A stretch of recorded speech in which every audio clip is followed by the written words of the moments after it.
Hola, estamos en Punto Crítico, programa de televisión de la Unidad de Medios de Comunicación de la Universidad Nacional de Colombia, y yo soy Carlos Alberto Patiño Villa, profesor titular. El país se enfrenta en los próximos días a uno de los eventos políticos, digamos, más importantes y relevantes de los últimos años, que es una consulta importantísima sobre lo que se ha denominado un referendo anticorrupción. Para entender qué significa este referendo, para entender cuáles son sus implicaciones, si es importante votarlo o no votarlo, cuáles son los diversos aspectos que tiene, vamos a hablar con dos de los protagonistas y analistas más importantes de este asunto. Por un lado nos acompaña la representante de la Cámara por el Partido Verde, Juanita Gobertus. Juanita, muchas gracias por acompañarnos en este programa. Carlos Alberto, muchas gracias por la invitación. Feliz de estar aquí con toda la audiencia.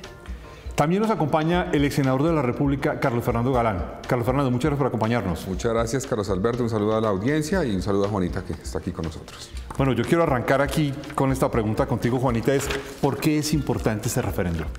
Bueno, en primer lugar, para toda la audiencia es muy importante que sepan que esta es una consulta popular. Es un mecanismo que creó la Constitución de 1991 y que no hemos estrenado desde esa constituyente. Hemos tenido una serie de consultas populares de nivel municipal, pero nunca nacional. Y menciono esto porque está muy relacionado con tu pregunta. Para mí, la razón más importante de la consulta popular es que es el mecanismo que tenemos los ciudadanos para que, más allá de lo que quieran nuestros representantes en el Congreso, nosotros podamos tener participación directa en la democracia. Hoy está supremamente deslegitimado el Congreso, es una de las entidades más desprestigiadas. Cuando yo hablo con la gente en la calle, la gente dice, es el colmo, mi voto no vale, todos los políticos son iguales, etcétera. Y yo creo que el mecanismo por excelencia para relegitimar el sistema, para generar confianza en las instituciones, es una consulta popular que, de ser aprobada, nos permita a los ciudadanos decir, nosotros obligamos al Congreso, que se había negado 8 veces a implementar estos mecanismos concretos de lucha contra la corrupción, de los cuales hablaremos en detalle. Aunque ellos se negaron, nosotros ciudadanos los obligamos. Y yo creo que ese es un mensaje muy poderoso de que las instituciones públicas no están por encima de la ciudadanía. Carlos Fernando, ¿hay que votar o no hay que votar este referendo? Bueno, yo, Carlos, en mi última decisión como congresista, antes de que aprobara la plenaria del Senado mi renuncia, fue el 5 de junio precisamente, fue votar favorablemente, que era una... Digamos, eso se sometió a consideración del Senado, porque el Senado tiene que darle vía libre a la consulta para que se pueda convocar esta consulta. Entonces yo acompañé esa decisión y creo que hay que salir a votar, voy a salir a votar. Como decía Juanita, es un mensaje importante que se utilice este mecanismo para que la ciudadanía le dé una orden a sus representantes para lograr avanzar en la lucha contra la corrupción. Ya hay cosas concretas que yo manifesté ese día que me preocupan un poco ya del desarrollo que tenga esto cuando se logre, y ojalá se logre. Es importante salir a votar porque es un mensaje fundamental, pero en la parte jurídica creo que hay cosas, no soy abogado, pero que tienen debilidades. Ahorita debatiremos con Juanita sobre algunos puntos específicos. Más allá de la conveniencia o no, yo creo que todos son importantes, todos son convenientes, pero puede haber una discusión alrededor de la viabilidad jurídica de los mismos.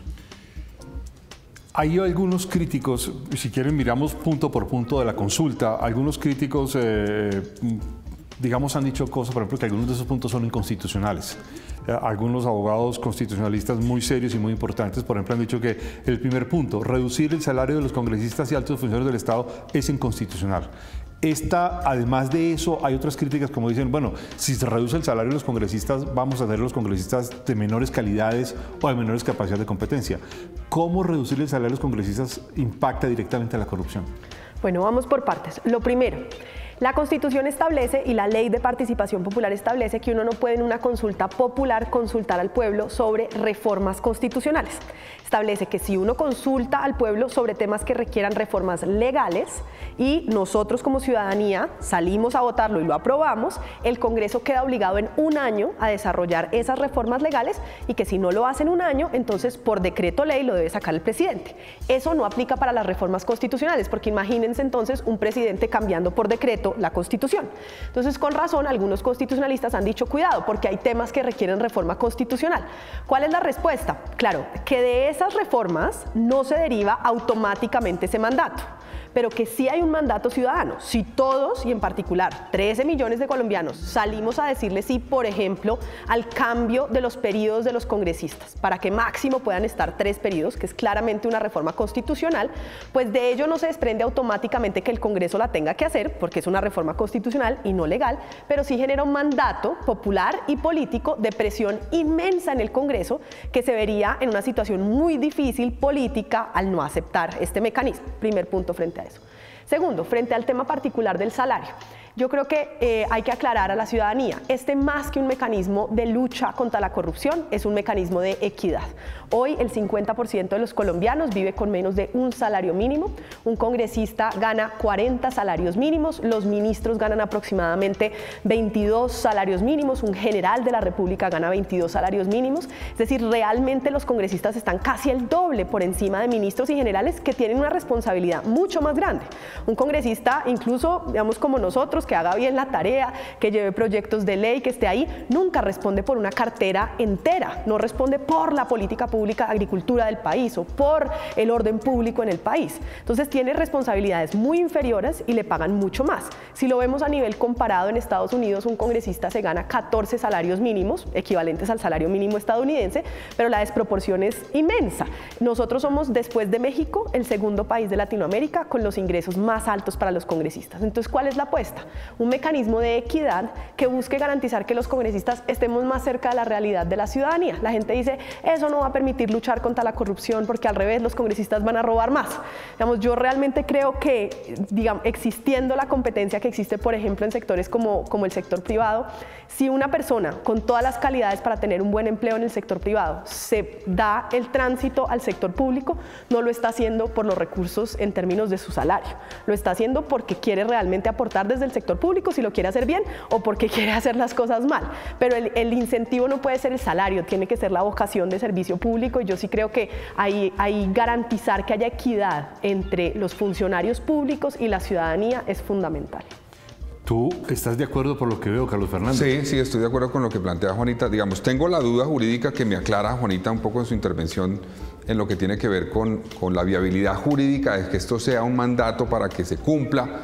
Es como presión que se le va a hacer al Congreso para que avance en esta reforma, porque la Ley de Participación Ciudadana dice, el salario de los congresistas se define por 2 mecanismos. Una base, que es una ley de iniciativa exclusiva del gobierno, que fue aprobada en el gobierno Gaviria o presentada en el gobierno Gaviria, y el mecanismo de aumento que lo establece la Constitución. Esos son los 2 puntos que tiene el salario. La ley de iniciativa del gobierno no se puede modificar vía consulta popular, porque eso lo dice la Ley de Participación Ciudadana. Y no se puede reformar la Constitución. Entonces, estoy de acuerdo en que esto no es garantizado, pero es una presión política muy fuerte para que el Congreso avance en esa reforma. Ahora, frente al tema que mencionaba Juanita, estoy completamente de acuerdo en algo. Uno, el Estado colombiano tiene una disparidad en los salarios compleja. Los congresistas es emblemático el caso, pero no solamente ellos. Y yo creo que esto da pie para que se avance en reducir el salario de los congresistas y se abra un debate sobre cómo es la remuneración según la labor que cumplen los funcionarios públicos, porque hay muchos funcionarios que cumplen, como decía Juanita, una labor mucho más compleja, de mayor responsabilidad que un congresista, como un ministro, y gana casi la mitad que un congresista. Eso no tiene sentido, digamos, eso hay que replantearlo. Ahora, también comparto una visión que plantea Juanita, y es que cuando uno trabaja en el sector público, es cierto que hay que pagar bien, etcétera, pero ojo, porque es que el sector público tiene un elemento fundamental y es la vocación de servicio. No queremos a alguien que simplemente quiera ganar un sueldo y ver dónde gana mejor. Ah, a mí el sector privado me da mejor, me voy para allá. Bueno, muy bien, de pronto no tiene la vocación.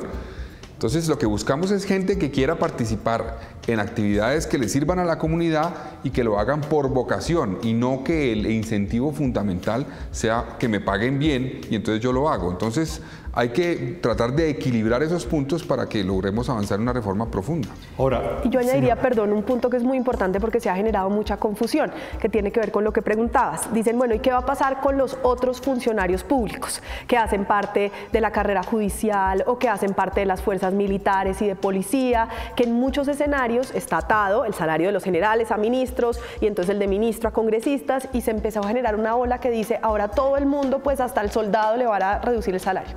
Eso es falso. La ley lo que tiene que establecer, y en este caso una reforma constitucional y una reforma legal, es una estructura que permita establecer lo que dice la consulta, que es un tope máximo de 25 salarios mínimos. Pero ese tope máximo no significa que yo vaya hacia abajo a afectar los otros salarios, porque esto no se trata, o sea, estamos en una brecha así, esto no se trata de pasar la brecha igualita hacia abajo, esto se trata de reducir la brecha. Entonces, si lo que uno hace es simplemente decir, todos se bajan en cascada, la brecha sigue igualita, solo que en pobreza en vez de mayores ingresos. No, la idea es yo establezco este tope máximo de tal forma que reduzco esta gran brecha que tenía entre los ingresos más altos y los medios, y los demás los dejo intactos, de tal forma que yo cierro la brecha en vez de seguir teniendo la brecha amplia, solo que más abajo. Eso es muy importante. ¿Cuál es la garantía de eso? El mismo Congreso. En el Congreso tiene que desarrollarse esa norma. Frente a miembros de Fuerza Pública, yo les he dicho, el Ministerio de Defensa estará ahí en el Congreso dándose una pelea por garantizar unos derechos adquiridos. La Corte Constitucional ha estado ahí históricamente para que no vaya a haber ni una regresión en los salarios, que sería completamente inconstitucional frente a sectores que ganan además unos ingresos muy reducidos, insisto, para la responsabilidad que tienen.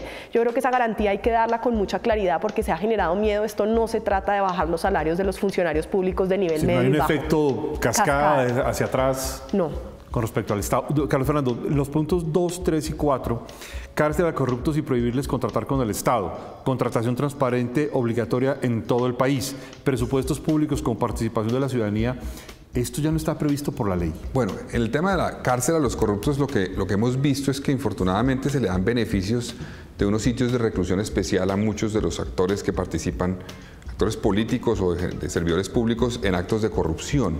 Entonces, lo que entiendo que esta norma busca es resolver eso. Yo entiendo perfectamente que a una persona que ocupó un cargo, por ejemplo, de ministro de Defensa y que persiguió narcotraficantes, pues no se puede recluir en el mismo sitio con los narcotraficantes que persiguió. Y eso tiene sentido en un sitio especial de reclusión. Pero más allá de eso, digamos, no hay razón especial para que a una persona que simplemente cumplió funciones públicas se le dé un beneficio eventualmente de una casa por cárcel o eventualmente de un sitio de reclusión especial. Entonces, me parece que tiene sentido ese punto. El punto de prohibir la contratación con el Estado, yo creo que esto complementa una cosa que ya existe. Existe la caducidad del contrato. Cuando se demuestra que un contrato fue obtenido por medios ilegales, se puede declarar la caducidad. Y esa caducidad genera no solamente para ese contrato que pierde el contrato la persona, sino para todo contrato con el Estado hoy día. Eso hoy en día existe. Entonces, yo creo que esto viene a complementar lo que existe. Y también existe una cosa, es que hay una figura que es la inhabilidad sobreviniente. Si una persona tiene un contrato con el Estado y por una razón que no es ese contrato, no está relacionado con el contrato, pero es condenado por corrupción, esa persona tiene una inhabilidad sobreviniente y por lo tanto tiene que ceder ese contrato. Hoy tiene que cederlo. Entiendo que aquí quedaría prohibido tener cualquier contrato con el Estado. Entonces me parece que eso también viene a complementar lo que existe, pero es positivo y es bueno que exista. El punto, ¿cuáles son los siguientes? Y el siguiente es presupuestos públicos con participación ciudadana. Eso busca en cierta forma resolver la problemática que hay, donde se definen los presupuestos de inversión a puertas cerradas, sin tener conocimiento, y muchas veces se presta para, evidentemente, lo que se ha llamado la mermelada, y es entrega de cupos indicativos a congresistas, etc. Entonces, a mí me parece positivo abrir ese espacio. Ahora, creo que hay que ver muy bien la reglamentación para no hacer al Estado un Estado, digámoslo así, un poco inflexible, donde haya que hacer unas audiencias que dificulten la agilidad del Estado para proveer servicios a través de proyectos de inversión. Entonces, me parece importante abrir eso, resolver el tema de la mermelada, pero hay que ver muy bien qué reglamentación se le da a eso para garantizar que el Estado siga operando y funcione de manera, digámoslo así, expedita para proveer servicios a la gente. Juanita, en estos puntos 2, 3 y 4 con el que hablábamos con Carlos Fernando, hay una cosa que uno descubre y es que muchos de los que hacen trampas frente al Estado, por decirlo de esta manera, y contratación pública, por ejemplo, tienen todo en términos legales. Todo está legal y constituyen empresas legales y entonces hacen actos de 2 y 3 empresas y hacen la misma contratación. Y dice, pero ¿cómo actuamos? Es decir, estos puntos 2 y 3 y 4 nos van a permitir poder llegar a ese tipo de legislaciones, poder controlar ese tipo de trampas, porque finalmente legalmente no pasa nada. Yo comparto plenamente lo que ha dicho Carlos Fernando y Claudia López y Angélica Lozano tienen una buena manera de explicarlo, y es, estos 3 puntos existen en algunos niveles, pero justamente se le ha hecho el esguince a la norma en un temita, en cada tema. Entonces, por ejemplo, hoy, a pesar de que ya luego el Estatuto Anticorrupción ha prohibido que se le den subrogados penales, es decir, beneficios penales a quienes son condenados por corrupción, terminan estando en este tipo de establecimientos distintos, como una base militar o una base de policía o su propia casa. Entonces hay que poder hacerle el pedacito que le falta a la norma por el cual estaban haciendo la trampa. Un ejemplo de eso es el tema de contratación estandarizada, que ya se está aplicando para el tema de infraestructura vial, pero no así para la otra contratación pública, y es fundamental. Seguramente toda la audiencia habrá oído o incluso lo ha vivido, y es un contrato hecho a la medida del amigo, del político, del concejal, etcétera, para que se lo gane ese. Entonces, si la persona que se presenta no tiene una camisa que sea ligeramente palo de rosa con una camiseta, la mía está muy bonita detrás, entonces no se gana el contrato. Mientras que la contratación estandarizada permite garantizar que entonces no sean contratos hechos a la medida de un amigo, sino que realmente, por ejemplo, todo el tema de alimentación escolar sea estandarizada independientemente del municipio. Eso reduciría inmensamente las posibilidades de corrupción. De nuevo tiene que ver con lo que dices. ¿Esto va a eliminar definitivamente toda la corrupción? No, y podemos entrar en el mayor detalle. La corrupción está relacionada con hechos de cada uno de nosotros en su vida diaria, de cómo nos saltamos la norma, de cómo tomamos la ruta del atajo, de cómo creemos que está bien, ¿no? De pronto saltarse un poquito la fila o ver si uno puede ver cómo reduce el impuesto que va a pagar. O sea, toda esa pequeña trampa son actos de corrupción, pero esta consulta identifica dónde ha estado la pequeña trampita para saltarse una serie de mecanismos que están en la norma y los perfecciona para prevenir esos actos de corrupción y para sancionar de manera efectiva cuando se dan. Hay el punto 5 es muy interesante, dice: congresistas deben rendir cuentas de su asistencia, votación y gestión. Ex senador de la República, representante actual a la Cámara de Representantes. Esto uno da por hecho que esto debería ser como una obligación normal, esto deberíamos como que los congresistas deberían rendir cuentas, pero pareciera que esto no es así. El año pasado, y me corriges, Carlos Fernando, porque hiciste parte, se sacó por primera vez en el Congreso el Código de Ética, que estaba pendiente de ser expedido. Era una de las tareas pendientes desde el 91. Ese Código de Ética hoy establece la obligación de rendición de cuentas, pero es una rendición de cuentas una vez al año, por escrito. Algunos lo hacen de manera más pública, pero realmente, por ejemplo, a hoy no existe una obligación de que a diario cada uno diga cómo votó. Mecanismos como Congreso Visible de la Universidad de los Andes hacen un rastreo, pero debería existir la obligación. Por ejemplo, parte de lo que estamos haciendo en el Congreso es eso: yo registro cada voto en la página de internet al momento de votar y está quedando consagrado cada uno de los votos. Eso permitiría dar muchísima más transparencia. Lo mismo sucede con la declaración de renta. Nosotros entregamos declaración de bienes y rentas al inicio del periodo, no tiene que actualizarse, sino hemos pasado el año, primer punto. Y segundo, si alguien quiere pedir mi declaración, le van a alegar que es reservada. Entonces, de nuevo, hay pequeñas trampas, hay avances, pero lo que quiere la consulta es hacerle justamente el quite a la trampa que están digamos que se viene haciendo, para poder evitar que no se dé suficiente transparencia en la manera en la cual los servidores públicos pues tienen que funcionar dándole cara a la ciudadanía. ¿Tú cómo ves eso en tu experiencia? Yo estoy de acuerdo, senador? O sea, yo presenté, obviamente me tocó presentar, pero lo que recordaba es que me tocó presentar cada año, como decía Juanita, cada año el informe. Ahora era un informe que realmente pues poco servía, porque es más lo que dice Juanita, la actitud permanente que uno debe tener en un cargo de esos o en cualquier cargo público, digamos, una actitud de estar dialogando, de estar planteando las posiciones que uno tiene. Y yo creo que eso va un poco a la teoría en general de la rendición de cuentas, que ha cambiado en los últimos años. La rendición de cuentas se entiende todavía, infortunadamente, en el Estado colombiano como un proceso, no un proceso, como un evento periódico de entrega de resultados o de decisiones. Entonces, por eso hay unos eventos donde hacen una cantidad de shows y una carpa, y hicimos esto este año y ta. Eso no es rendición de cuentas realmente, eso es una presentación de un informe.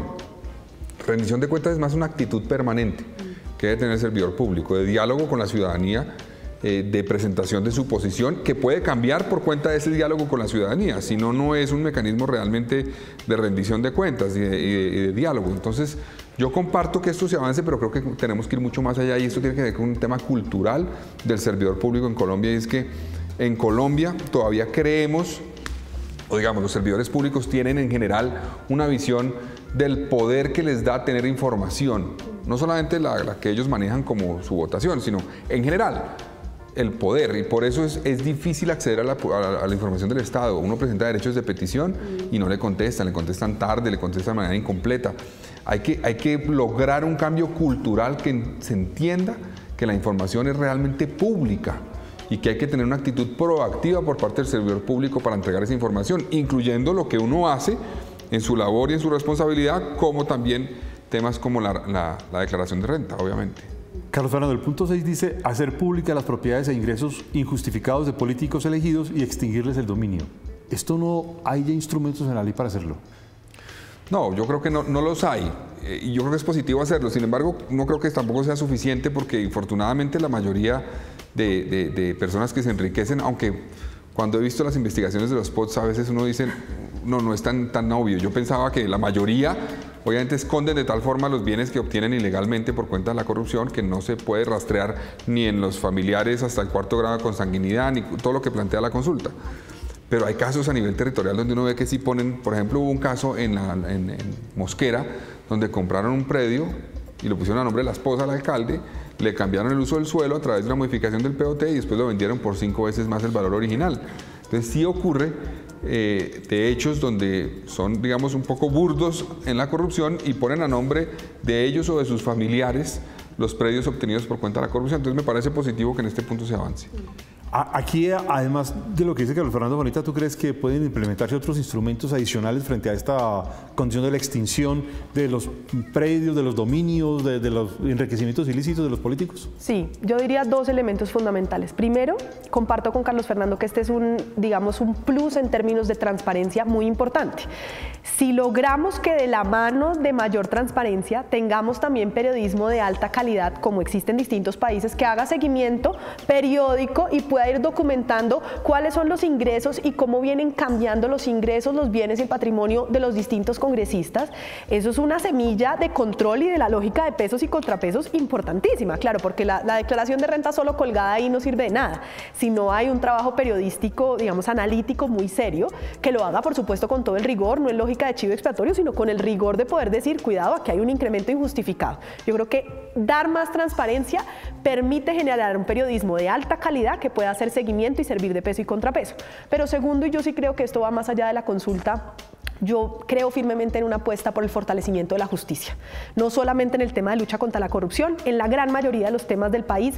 Pasar la página del conflicto armado yo creo que implica un siguiente capítulo que ya no es el fortalecimiento simplemente de la seguridad en términos de fuerzas militares o de policía, sino de ser Estado de Derecho en el territorio en el sentido de administrar justicia. ¿Qué implica eso en términos de lucha contra la corrupción? Mejor capacidad de peritos para identificar toda clase de bienes escondidos, para poder hacer cruces entre cuentas aquí y en el extranjero. Eso requiere fortalecimiento de la capacidad de investigación técnica judicial, y el reto que tenemos ahorita que inicia la discusión del presupuesto general de la Nación es justamente cómo destinamos mayores recursos al fortalecimiento de nuestra investigación técnica judicial, de donde se desprenden enormes potencialidades de prevención de la comisión de delitos, porque si hay una capacidad seria de investigación ya no es el raponero que alguien vio y capturan por un lado, sino que realmente hay una investigación de cuáles eran las organizaciones criminales detrás, eso en el delito del ciudadano de a pie, que nos toca experimentar a cada uno día a día, pero en temas muy grandes de corrupción es la posibilidad de ir detrás grandes redes de corrupción sobre la base de una investigación técnica judicial capaz, que es la semilla de un buen uso de la extinción de dominio. Si yo no tengo buena investigación técnica judicial, no voy a poder extinguir el dominio de manera efectiva. Me va a tocar pedirles a cada uno una respuesta de 20 segundos porque se nos acabó el tiempo, eso se fue corriendo más de lo que pensaba. Para el último punto, que es no más atornillados en el poder, máximo 3 periodos en corporaciones. Carlos Fernando. Bueno, yo tengo una posición un poco ambigua en ese tema porque me parece que eso es sacrificar en algunos casos personas muy valiosas. Por ejemplo, a mí me parece que Robledo es un muy buen senador, lleva muchos periodos, ojalá siguiera ya. Robledo. Claro. Petro, por ejemplo, cuando ha sido senador o representante de la Cámara, lo ha hecho muy bien. Esta norma impediría que personas como ellos continúen en el Congreso.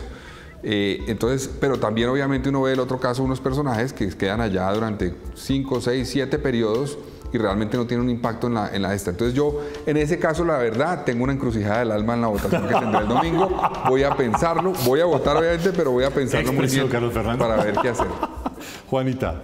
Yo creo que es cierto que ha habido excepciones muy positivas como Robledo, como el doctor Navas en la Cámara de Representantes, pero creo que desafortunadamente en la mayoría de los casos quienes se han perpetuado en esas curules, como Gerlain, como Iragorri, tristemente terminan entrando en lógicas en donde no se legisla para el bienestar ciudadano, sino que se legisla para garantizar mi reelección. Y yo creo que eso es perverso para el bienestar de la ciudadanía. Creo, en cambio, que podríamos fomentar lógicas de relevo generacional. Son 3 periodos por cada corporación. Una persona que quiera seguir prestando un servicio público podría estar 3 periodos en el Consejo, 3 periodos en la Asamblea, 3 periodos en la Cámara de Representantes y 3 periodos en el Senado, y hacer una carrera política de prestarle un servicio al país, pero ir renovando generacionalmente las distintas corporaciones, que yo creo que es muy importante, en particular cuando jóvenes y mujeres hemos estado supremamente subrepresentados en estos escenarios. Bueno, hemos llegado al final de Punto Crítico, hoy hablando sobre el referendo anticorrupción. Juanita Gubertus, muchas gracias por habernos acompañado en Punto Crítico. Muchísimas gracias por esta invitación, un saludo a toda la audiencia. Es muy importante, próximo 26 de agosto, 7 veces sí para luchar contra la corrupción. Carlos Fernando Galán, muchas gracias por habernos acompañado en la Universidad Muchas Nacional. gracias por la invitación y también invito a todos a que salgan a votar el próximo domingo por la consulta anticorrupción.